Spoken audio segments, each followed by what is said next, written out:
దేవునికి మహిమ ఘనత ప్రభావములు కలుగునగాక. ప్రియ సహోదరుడా సహోదరి, మన ప్రభువును రక్షకుడైన యేసుక్రీస్తు వారి యొక్క శ్రేష్టమైనటువంటి కృపచేత మీరందరూ కూడా భద్రతలోను, రక్షణలోను, కాపుదల్లోనూ మీరు ఉన్నారని నేను విశ్వసిస్తూ ఉన్నాను. నా మట్టుకైతే ఆయన కాపుదల్లోనే నేను భద్రపరచబడి ఉన్నాను, క్షేమంగా ఉన్నాను. నేను నా కొరకు ప్రార్థన చేస్తూనే మీ కొరకును కూడా ప్రార్థన చేస్తూ ఉంటాను. ఆయన్ని విజ్ఞాపన చేస్తూ ఉంటాను, విన్నవించుకుంటాను. మీ అందరినీ కూడా అదే కాపుదల్లో, అదే భద్రతలో, అదే శాంతిలో, అదే సమాధానంలో ఉంచమని అడుగుతూ ఉంటాను. కాబట్టి నా ప్రార్థనను ఆలకించిన ఆయన నన్ను సమాధానపరచడము, నన్ను తన కాపుదల్లో ఉంచడము,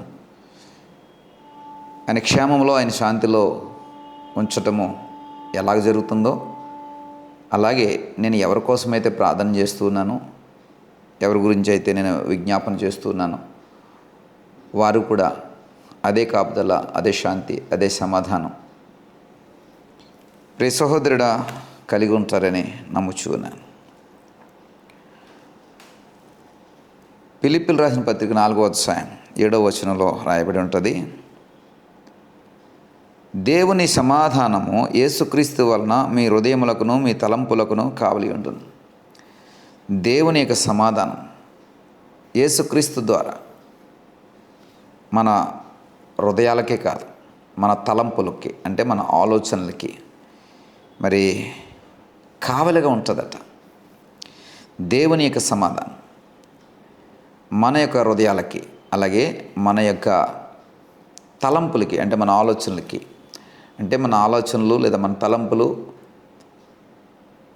వక్ర మార్గంలోనికి పోకుండా, చెడు మార్గంలోకి పోకుండా, వైదొలికి పోకుండా, ఎక్కడ కూడా మన తలంపులు చెడు ఉద్దేశాలను తలపెట్టకుండా, మన తలంపులు ఎప్పుడు కూడా సమాధానపరిచే తలంపులుగా ఉండాలని, సమాధానపరిచే తలంపులుగా మరి ఎప్పుడు కూడా మన యొక్క స్థితిని అది భద్రపరిచేదిగా ఉంచడం కోసము ఆయన యొక్క సమాధానము మన తలంపులకు కూడా కావలి కాస్తూ ఉంటుందంట. ఈ మాట నాకు చెప్పడానికి ఎంతో సంతోషిస్తూ ఉన్నాను. ఎందుకనంటే ఈరోజు ఒక పేపర్లో న్యూస్ చదివాను. మీ న్యూస్ పేపర్లు ఒకవేళ చదివే అలవాటు ఉంటే కనుక,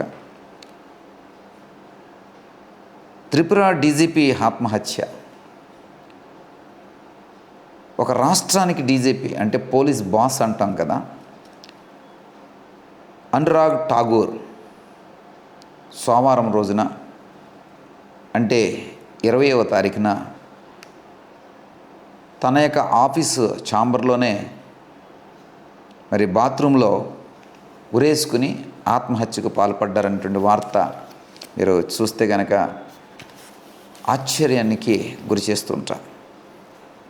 అతడు ఒక రాష్ట్రానికి పోలీస్ బాస్, అంటే ఒక రాష్ట్రం యొక్క శాంతి భద్రతలు అతని యొక్క నియంత్రణలో ఉంటాయి. ఆయన యొక్క నియంత్రణలో పోలీస్ వ్యవస్థ అంతా కూడా పనిచేస్తూ ఉంటుంది. అంటే లా అండ్ ఆర్డర్ అంతా కూడా తన కంట్రోల్లో ఉంటుంది, తన కనుసనల్లో ఉంటుంది. అతడు పాస్ చేసే ఆర్డర్లను బట్టి ఈ పోలీస్ డిపార్ట్మెంట్ వారందరూ కూడా రెస్పాండ్ అవుతూ పనిచేస్తుంటారు.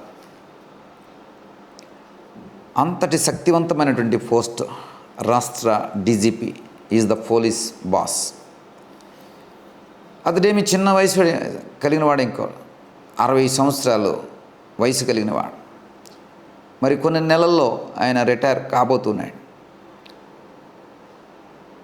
మరి ఇంతటి శాంతి భద్రతలకు అధిపతి, ఒక రాష్ట్రంలో ఉన్నటువంటి శాంతి భద్రతలకు అతడు అధికారి. పోలీస్ వ్యవస్థ అంతా కూడా అతని ఆధీనంలో ఉంటుంది. అలాంటిది ఆయన ఛాంబర్లో, అంటే డీజీపీ కార్యాలయం అంటే సాదాసీదాగా ఉండదు. డీజీపీ వారి కార్యాలయం అంటే ఫుల్ సెక్యూరిటీతో ఉంటుంది. ఆ డీజీపీ కార్యాలయం అంతా పోలీస్ సిబ్బంది పనిచేస్తూ ఉంటారు. అడుగడుగున మరి పహారా కాసేటటువంటి వారు ఉంటారు. ఆ డీజీపీ చుట్టూ చక్కటి ప్రొటెక్షన్ ఉంటుంది. అలాంటి డీజీపీ కార్యాలయంలోనే ఆయన యొక్క బాత్రూంలో ఆయన ఉరి వేసుకొని చనిపోవడం అనేది ఎంతవరకు మరి చూడండి, మనుషుడు ఎంత అభద్రతలో ఉంటున్నాడు, మనుషుడు సమాధానం లేకుండా బ్రతుకుతున్నాడు. ఒక రాష్ట్రాన్ని శాంతి భద్రతలో నడిపించవలసినటువంటి అధికారి యొక్క పోస్టులో ఉండి తాను ఆత్మహత్య చేసుకోవడం నాకు ఒకంత దిగ్భ్రాంతిని గురి చేసింది, ఆశ్చర్యానికి గురి చేసింది. ఈ లెక్కన మనము ఒకసారి మన జీవితాలను బేరీజ్ చేసుకుంటే దేవుడు మన హృదయాలకు మన తలంపులకు ఎంతటి సమాధానాన్ని నిత్యము కలగజేస్తున్నాడు చూడండి. యేసుక్రీస్తు ద్వారా మన యొక్క తలంపులకు మన హృదయాలకు ఆయన సమాధానం కాపుదలగా ఉంది. అందుకనే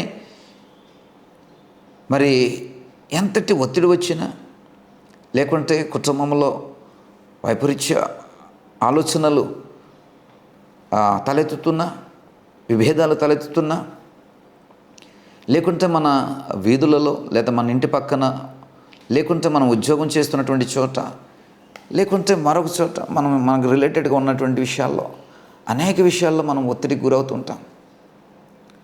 అయితే ఆ ఒత్తిడి నుండి దేవుడు మనల్ని సమాధానపరుస్తున్నాడు కాబట్టి, అలాగే అనేక పర్యాయాలు మన తలంపులు అద్దులు మీరి పెట్టరేగిపోతుంటాయి.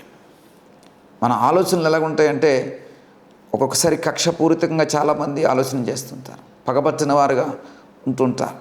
కొంతమంది వారి యొక్క ఆలోచనలు ఎలా ఉంటాయంటే చాలా భయంకరంగా ఉంటాయి. ఎదుటి వారి యొక్క వినాశనాన్ని కోరుకుంటుంటారు. ఈ ఆలోచనలు కనుక అంటే ఇంప్లిమెంటేషన్ జరిగితే, ఆ ఆలోచనల ప్రకారం వాళ్ళు నడుచుకుంటే ఏమవుతుందంటే విధ్వంసం వస్తుంది, గొడవలు వస్తాయి, అశాంతి వస్తుంది, సమాధానం లేనటువంటి పరిస్థితులు వస్తాయి. ఆలోచన వస్తుంది కానీ ఆలోచన అణిచివేయబడుతుంది. దేనివలన అంటే దేవుని యొక్క సమాధానం అనేటువంటి ఆ స్థితిని దేవుడు మనకిస్తున్నాడు. ఆయనలో ఉన్న సమాధానాన్ని మనకి కావాలిగా ఉంచుతున్నాడు, కాపుదలుగా ఉంచుతున్నాడు. కాబట్టి ఒకవేళ మనకి అలాంటి పైత్యపు ఆలోచనలు వచ్చినా కానీ అవి ఆలోచన రూపంలోనే అవి సమాధి చేయబడుతున్నాయి. ఆ ఆలోచనలు ఒకవేళ ఇంప్లిమెంట్ అవుతే ఒకసారి ఊహించుకోండి, సమాజంలో చాలామంది చెరసాల్లో ఉండాలి, చాలామంది చెరసాల్లో ఖైదీలుగా జీవించవలసిన పరిస్థితి వస్తుందేమో. ఎందుకంటే ఆ ఆలోచనలు అంతగా పెట్టలేకపోతుంటాయి చాలామంది విషయాల్లో. ప్రియ సహోదరుడా, సహోదరి, ఆ ఆలోచనలు అణిచివేయబడలేనటువంటి, ఆ తలంపులు అణుచుకోలేనటువంటి వారే మీరు ఈ జైలు రోడ్డుకి వెళ్తే ఆ జైల్లో కనబడుతుంటారు. రాజమండ్రి సెంట్రల్ జైలుకి వెళ్తే అక్కడ కనబడుతుంటారు. ప్రియ సహోదరుడా, ఎందుకంటే వారి యొక్క తలంపులను సమాధానపరుచుకోలేకపోయారు, సమాధానాన్ని వారి తలంపులకు కావలిగా వారు ఉంచుకోలేకపోయారు. అందుకనే దానికి తగిన శిక్షను వారు అనుభవిస్తున్నారు. ఈయన తన యొక్క ఇంత పెద్ద హోదాలో ఉండి రాష్ట్రమును కాపాడవలసినటువంటి ఒక ఉన్నతమైన పోలీస్ బాస్ అయి ఉండి తన యొక్క హృదయాన్ని సమాధానపు స్థితిలో ఉంచుకోలేకపోయాడు. అతడి సమాధానాన్ని, అతనికి వచ్చినటువంటి తలంపులకు సమాధానాన్ని కావలిగా లేదా కాపలాగా ఉంచుకోలేకపోయాడు. అతడు ఆత్మహత్య చేసుకోవాలనే ఆలోచన వచ్చింది కదా, ఆ తలంపు వచ్చింది కదా. నిజముగా అతడు సమాధానమును తన యొక్క తలంపులకు కాపలిగా ఉంచుకునుండుంటే వచ్చినటువంటి ఆ తలంపు, వచ్చినటువంటి ఆలోచన రూపంలో అంటే మొగ్గగా ఉన్నప్పుడే అది అణిచివేయబడేది. బాత్రూంలో వెళ్ళి ఆత్మహత్య చేసుకునే పరిస్థితి వచ్చేది కాదు. ఆ తలంపు అక్కడే సమాధి చేయబడి సమాధానం చేత కాయబడి ఉంటే కనుక ఆయన చాంబర్లో నిత్యము అనేక మంది ఉన్నతాధికారులు వస్తుంటారు, అనేక మంది పెద్దలు వస్తూ ఉంటారు, అనేక మంది మినిస్టర్లు వచ్చి ఆయన కలుస్తూ ఉంటారు, అనేక సమీక్షలు జరుగుతుంటాయి, అనేక మీటింగులు జరుగుతుంటాయి, ఎన్నో ఫోన్స్ అటెండ్ చేయవలసి ఉంటుంది. ఎంత బిజీగా ఉంటారండి డీజీపీ అంటే. ఒక పక్కన రాష్ట్ర ముఖ్యమంత్రి ఫోన్ చేస్తారు, ఒక పక్కన రాష్ట్ర హోమ్ మినిస్టర్ ఫోన్ చేస్తారు, ఒక పక్కన మరి తన కింద పనిచేసేటటువంటి ఎస్పీ లెవెల్లో ఉన్నవారు, కమిషనర్లు, ఇలా వాళ్ళు రిపోర్టింగ్ చేస్తూ ఆయనకి ఎప్పుడు కూడా ఒక క్షణం కూడా తీరిక లేకుండా ఉక్కిరి బిక్కిరి చేస్తూ ఉంటారు.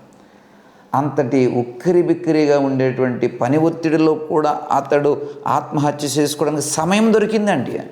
సమయం దొరికేసింది అంటే ఆ తలంపులు, ఆ ఆలోచనలకి ఏం లేదంటే సమాధానము కావలిగా లేదు. ఆ తలంపులకు, ఆలోచనలకి ఏం లేదండి, ఆ సమాధానము కాపలగా లేదు ఆ హృదయాలకి, తలంపులకి. ప్రియ సహోదరుడా, సహోదరి, నేనైతే వీటన్నిటినీ కూడా జయించగలుగుతున్నామంటే ఆయన సమాధానము మన హృదయాలకు, మన తలంపులకు కాపలగా ఉంది. కాబట్టి దీన్ని బట్టి దేవునికి స్తోత్రం చేద్దాం. అందుకనే నేను ఈ శాంతిని, సమాధానాన్ని, క్షేమాన్ని కలిగి ఉన్నాను నమ్ముతున్నాను. మీ కొరకై ప్రార్థన చేస్తున్నటువంటి మీరు కూడా అదే సమాధానము, అదే సరైనటువంటి తలంపులు మీరు కూడా కలిగి ఉన్నారని విశ్వసిస్తున్నాను.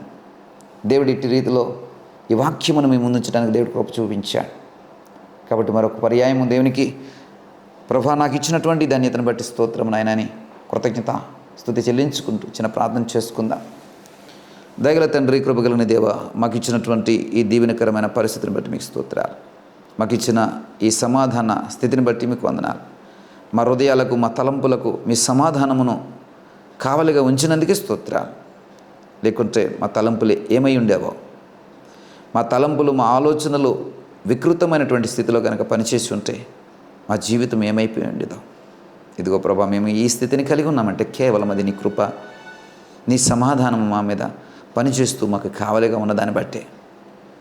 దీన్ని బట్టి మేము మీకు కృతజ్ఞతాస్తుతులు చెల్లిస్తున్నాం. ఈ సమాధానం ఎప్పుడూ కూడా మాకు కావలిగా ఉంచండి. మా హృదయాలకు, మా తలంపులకు సమస్త మహిమ, ఘనత, ప్రభువులు మీరే పొందుకుని యేసు నామమున బట్టి అడిగి పెట్టుకుంటున్నాం పరమ తండ్రి. ఆమేన్.